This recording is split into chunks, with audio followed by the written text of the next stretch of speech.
أعوذ بالله من الشيطان الرجيم. بسم الله الرحمن الرحيم.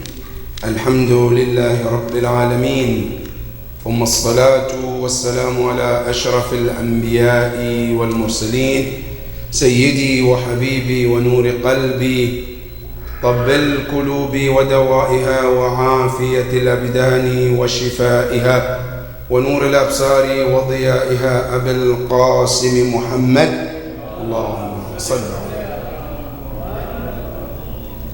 وعلى أهل بيته الطيبين الطاهرين المعصومين الهاديين الذين ذاب الله عنهم الرجس وطهرهم تطهيرا.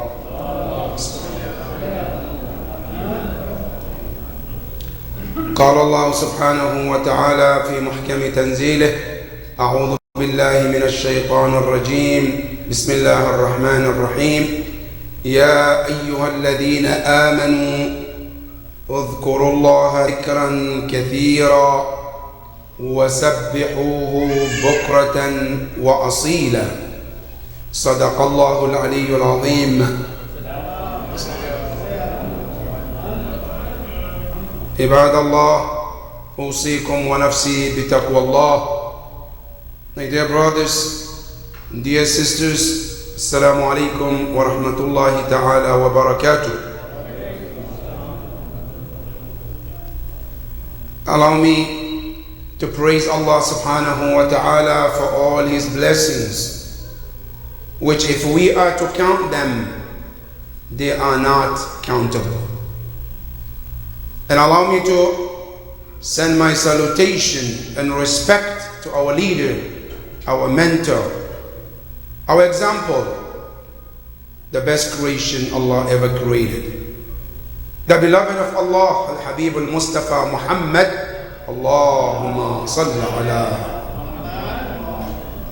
May the blessing and peace of Allah be upon him and his progeny, the chosen ones too, the successors of the Prophet, the ones that Allah and the Prophet trusted them with their knowledge, the infallible ones, the ones cannot be compared with anyone after the Prophet, the protectors of the religion of Allah, the guardians of Quran.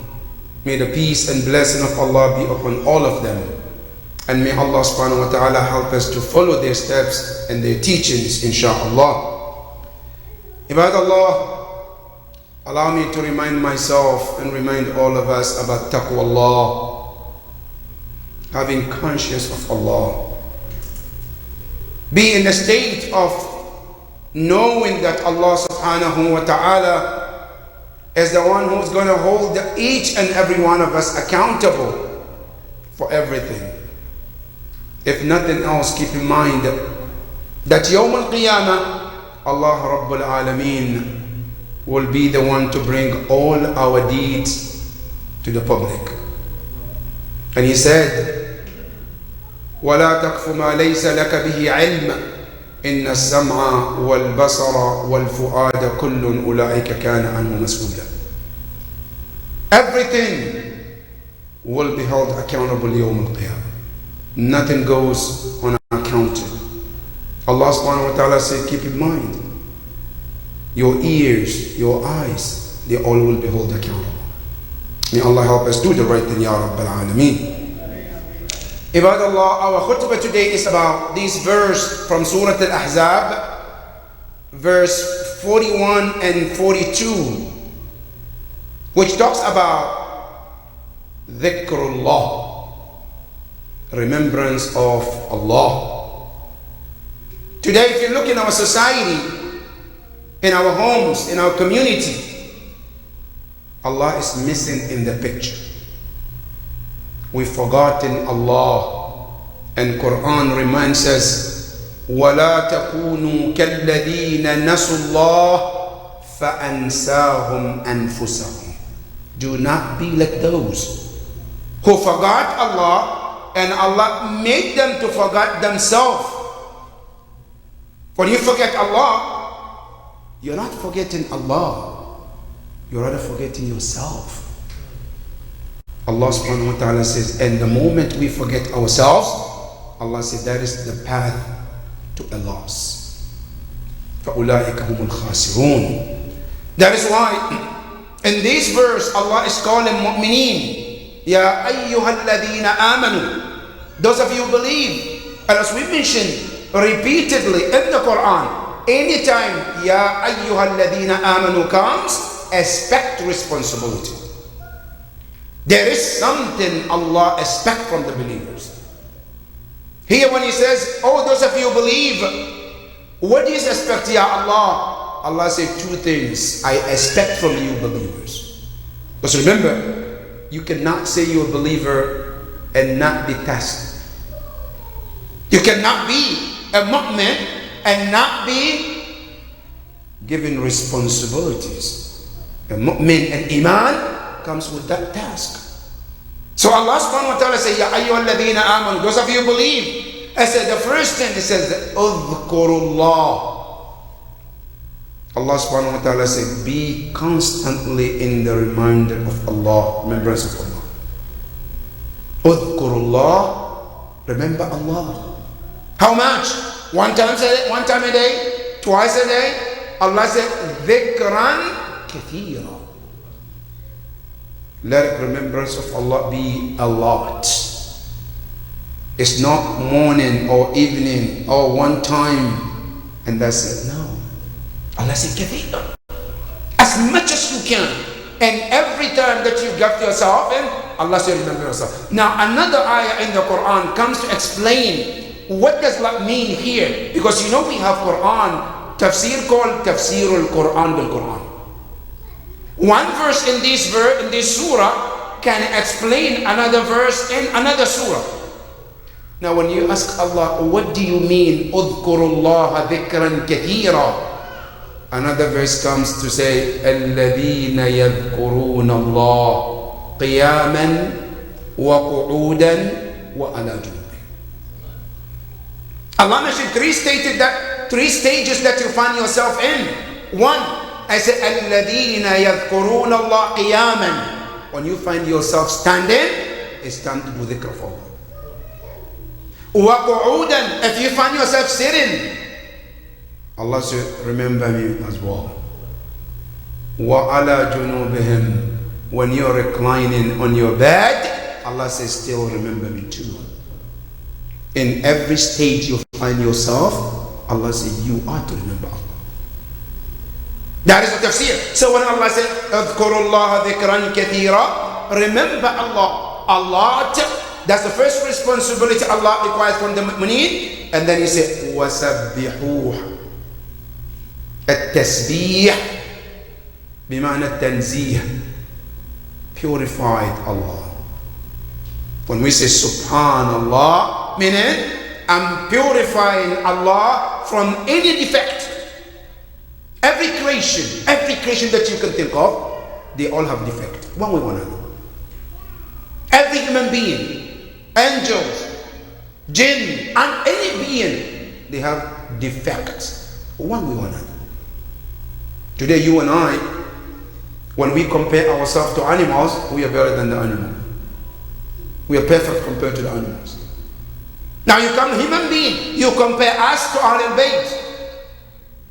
Who is perfect? They are perfect. Compare us to a prophet, who is perfect. But when you compare the prophet to Allah, or Ahlul Bayt to Allah, who is perfect? Allah. So every being has some kind of defect, but the perfect one in all angles is Allah subhanahu wa ta'ala. And as a mu'min, we have to recognize that. That's what Quran tells us. وَسَبِّحُوهُ. Purify Allah from any defect. At-tasbih, when we say tasbih or subhanallah, meaning we are purifying Allah from any defect. Now, al-ma'soom is ma'soom. But there is some defect. When you compare to Allah, ma'soom, He needs to sleep, to rest. But Allah doesn't sleep. لَا تَأْخُذُهُ سِنَةٌ وَلَا. The Ma'soom dies. Allah doesn't die. إِنَّكَ مَيِّتٌ وَإِنَّهُمْ مَيِّتُونَ. A Ma'soom, as perfect as they are, they have to eat. ما لهذا الرسول يأكل الطعام ويمشي في الأسواق. They eat, but the one who does not eat is Allah subhanahu wa ta'ala. He is the perfect one. So tasbih means to purify Allah from any defect. Now then Allah comes here and says سَبِّحُوهُ بُكْرَةً,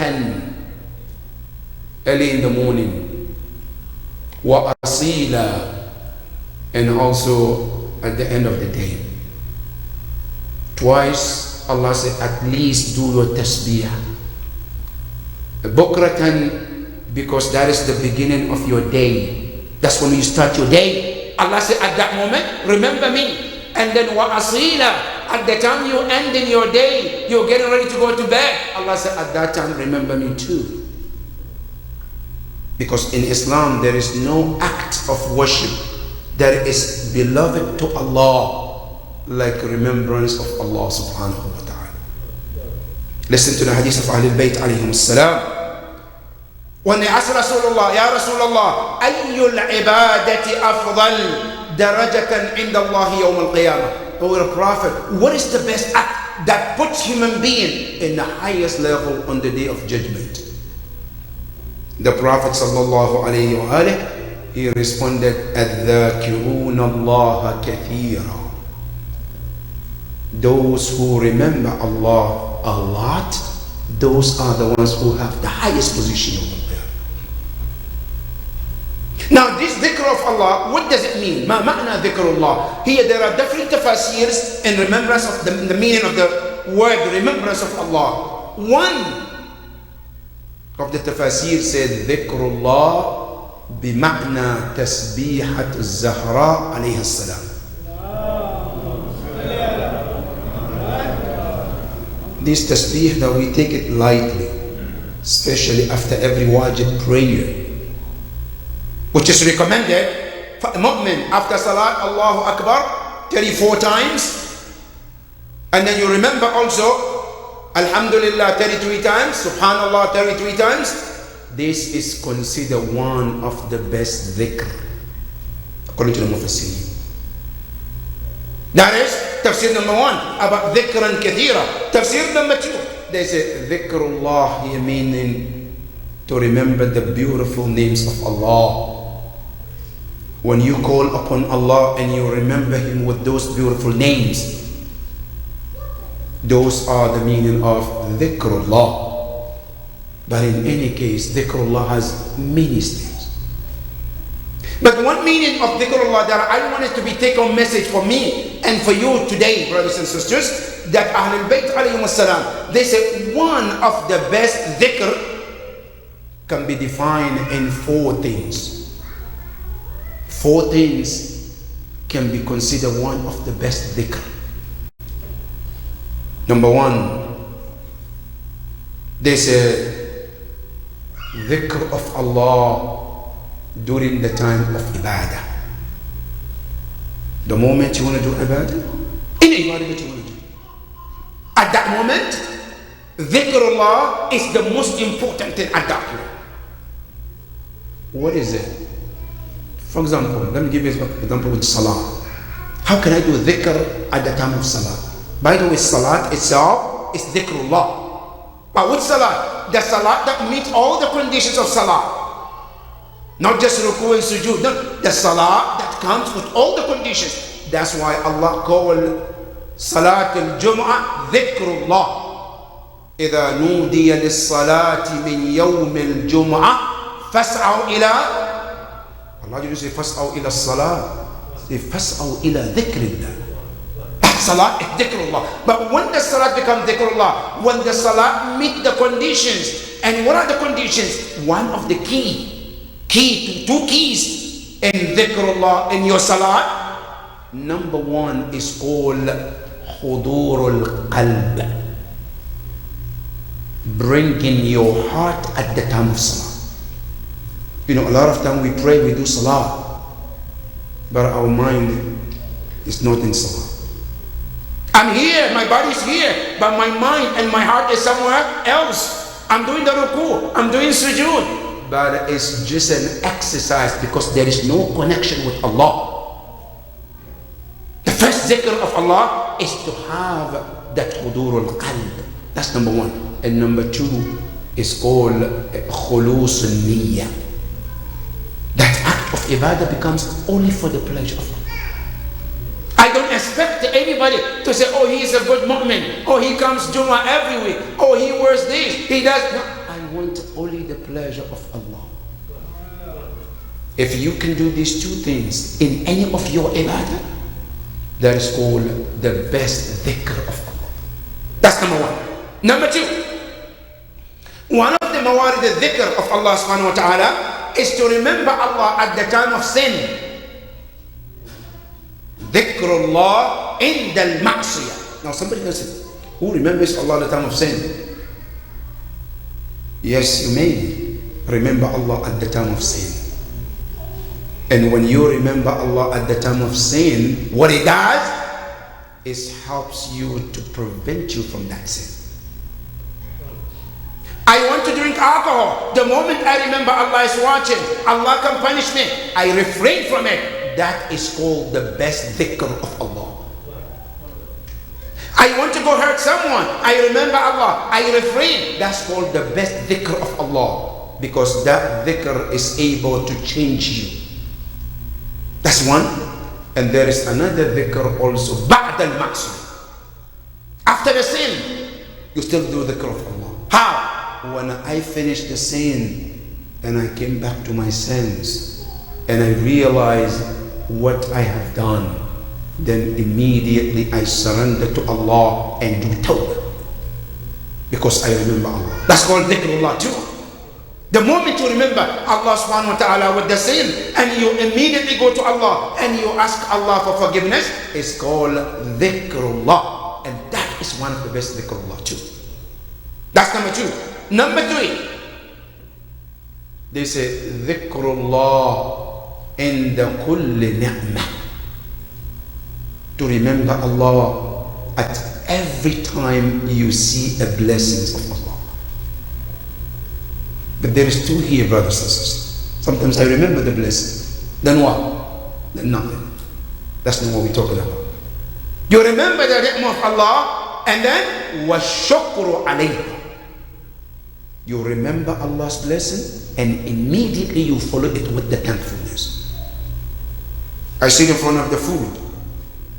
I'm about to eat. I remember this is a blessing of Allah. But it's not enough to say, oh, it's a remembrance of Allah. No, you have to follow it with Alhamdulillah Rabbil Alameen. That's the haqiqat shukr. That is the best dhikr. You remember Allah's blessing and you thank Him at the moment. That's number three. Number four, they say dhikrullah in the musibah wal ibtila. You remember Allah at the time of test. Allah subhanahu wa ta'ala tests you. Anything. Now what do? Do you thank Allah? Or you just be quiet? Like most of us. Like Imam Ali alayhi salam says,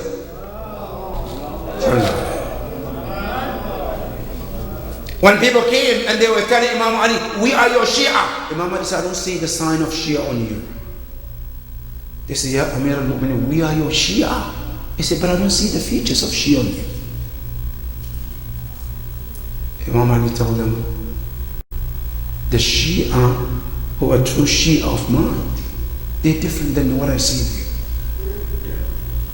Then Imam Ali said, if you insist, let me test you. If you're really Shia, then I'll tell you. So go ahead, Ya Amir al-Mu'minin. Now you will think Imam Ali will tell them how much is Salat al-Layl. Imam Ali asked them, he said, when Allah bless you with something, what do you do? They said, we do thank Allah subhanahu wa ta'ala. Shukr. He said, when Allah takes away from you, what do you do? He said, nothing. He said, that's where you fail. My Shia, when they are given something, they do shukr. When they take it away from them, they do shirk. That's the level of their ma'rifah. That they knew that when Allah gave them something, it's because of Allah's blessing. When Allah takes something, it's also time to thank Allah subhanahu wa ta'ala. Ash-shukru lillahi ala kulli hal. That is the sign of the true Shia. Imam Ali tells them. And this time when the person finds yourself, you are in a situation, Allah tested you. What anything? Always find a moment to thank Allah. No matter how worse your situation is, no matter how worse, you can think of it. One thing you have to keep in mind, it could be worse, but it's not. That itself is enough to thank Allah. Whatever the situation is, Allah could make it worse for you, but He didn't make it worse for you. That is something to thank Allah. But if you don't, Allah subhanahu wa ta'ala's punishment is even worse. And this dhikrullah, brothers and sisters, it has so much blessings for us. One, dhikrullah, it brings you a comfort of heart. Today in America, brothers and sisters, there is a lot of challenge of calling depression. A lot of people are facing this anxiety, depressions. The meaning, the remedy of it is what? Dhikrullah. Not because I say, because Allah said. He is the creator of the soul and He knows what can bring peace to that soul. And He says, Ala bi dhikrillahi tatma'innul qulub. With the remembrance of Allah, this heart finds peace and comfort. You and I can run away, go left and right, up and down, looking for comfort, looking for peace. It might be there, but it's going to be temporary. But the everlasting peace for your mind and your heart, Quran tells you, can only be found in dhikrullah. And this dhikrullah, as it takes you to the level of itmi'nan, ala bi dhikrillah tatma'in. Itmi'nan. Right? Now this itmi'nan, when you get it, it puts you in another level. It's called maqam al-rida. Now listen to the Quran. Ya ayyatuhan nafsul mutma'inna. From the itmi'nan. Irji'i ila rabbiki radiyatan mardiyya. Fadkhuli fi ibadi wadkhuli jannati. When the soul reaches to the level of itmi'nan, slowly it develops the rida of Allah, the pleasure of Allah. That is the power of dhikrullah. Not only that, you hear the hadith al-Qudsi. Imam Ja'far al-Sadiq alayhi salam Salla ala Muhammad tells us about dhikrullah. He said, when you remember Allah in any stage, see how Allah remembers you. He said, Yabna Adam, يقول Allah. Allah is talking to you and I. Oh, the children of Adam, اذكرني في نفسك أذكرك في نفسي. Remember me in your soul, and I will remember you too. Now, one thing you have to understand, you can remember Allah in your nafs, but if Allah is to remember you in His nafs, His nafs and your nafs might be called the same, but they are not nafs, the same nafs. Which means, if you remember Allah in your nafs as a servant, Allah said, I will remember you in my nafs, which is your creator.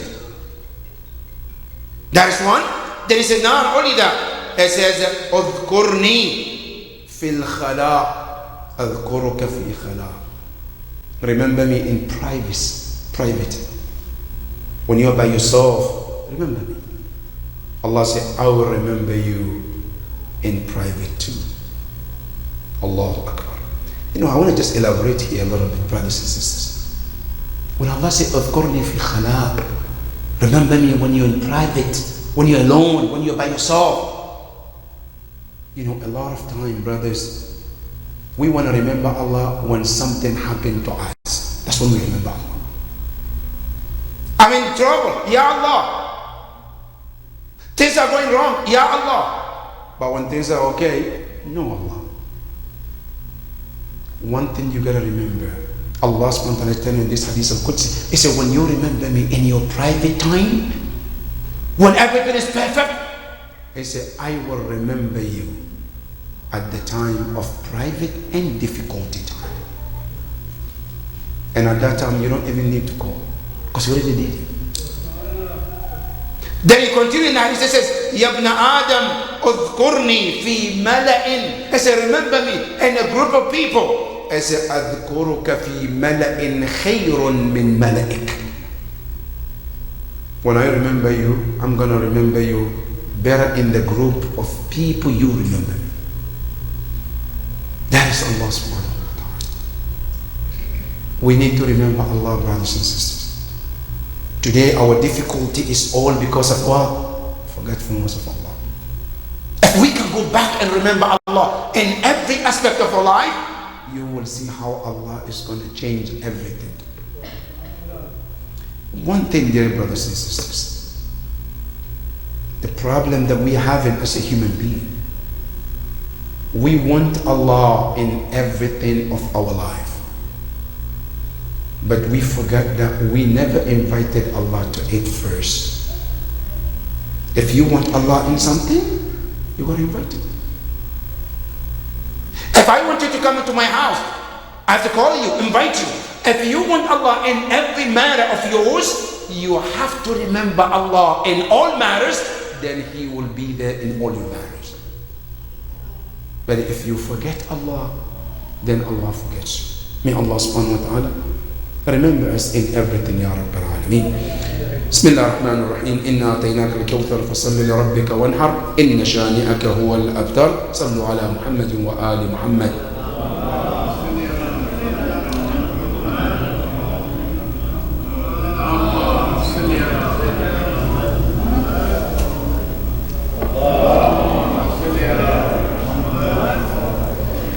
بسم الله الرحمن الرحيم. الحمد لله رب العالمين، ثم الصلاة والسلام على أشرف الأنبياء والمرسلين، حبيبي وحبيب إله العالمين أبي القاسم محمد.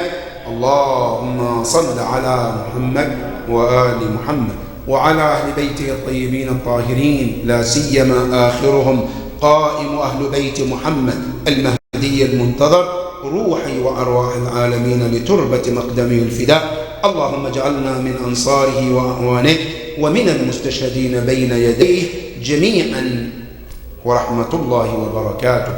اللهم صل على محمد وآل محمد. My dear brothers and sisters, one of the events of this week quickly is about the Shahada of Imam Muhammad al-Baqir alayhi salam. Allahumma salli. Imam Muhammad al-Baqir is one of the stars of Ahlul Bayt alayhim salam. And the role that Imam Muhammad al-Baqir played in Islam is more than we can even mention. But one out of the meaning of the role that he played is to give us the proper and the genuine incident of Karbala. Today, a lot of people wondering, how did we get the news about Karbala? How did Imam Hussein got killed? Maybe there might be exaggeration, there might be some false stories there. But you got to understand, there are few ma'sumin who happen to be there. One of them, Imam Zayn al-Abidin,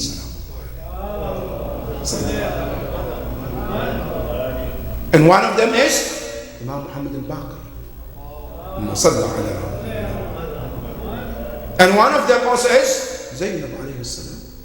And she is also ma'asuma bil ism al-sughra. She was there too.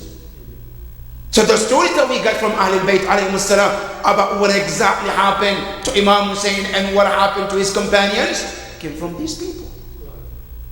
And one of them was Imam Muhammad al-Baqir. Told us everything that happened there.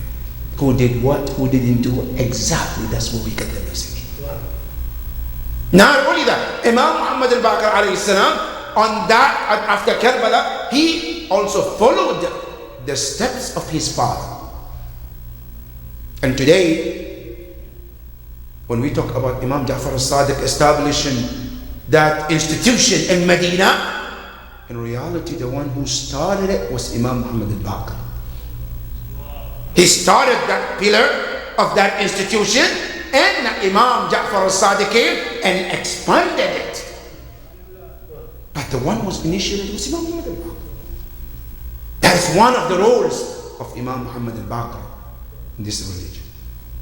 Peace be upon him on the day he was born, and peace be upon him on the day he died. May Allah subhanahu wa ta'ala elevate his status to the highest levels, inshaAllah. The second incident is about the first shaheed of Karbala, who happened to be Muslim bin Aqil. Muslim bin Aqil was the first shaheed of Karbala, the one that Imam Hussein trusted. After he got so many letters from the people of Kufa, and he wanted to examine them to know, are they real or are they fake? But there was no one who can do the job at that time except Muslim bin Aqil. Muslim bin Aqil is a symbol of obedience and loyalty. He obeyed Imam Hussein alayhi salam. At the time, he never left Medina, never been to Kufa, never been to Iraq, doesn't know anything. But in obedience of his master, he left everything in order to obey his master, Imam Hussein alayhi salam. And he did exactly that. And in doing so, he lost his life. And all of this didn't matter to him. What a great man. In his final moment, when he was crying, the enemy thought he was crying because of himself, because of his position. He said, no, I'm not crying because of myself. I'm crying for my master, Imam al-Hussein alayhi salam, the one who's on the way coming. And you people have betrayed his trust, because I've already told him to come, and I know he's on the way. This is Muslim bin Aqil, the symbol of obedience. Peace be upon him on the day he died, and peace be upon him on the day he will be resurrected, inshallah. The last, not the least, brothers and sisters, it's about what is happening in Nigeria. You know, Nigeria sometimes is wondering, you know, is this really a country or is it an island? What is it? That the news, people go and then they take women with their children at gunpoint, for over 118 women in a country where they call there's a government, there is constitution, there is, and the government is there. What is happening? Children with their mother were separated and were taken from their parents and separated at the gunpoint.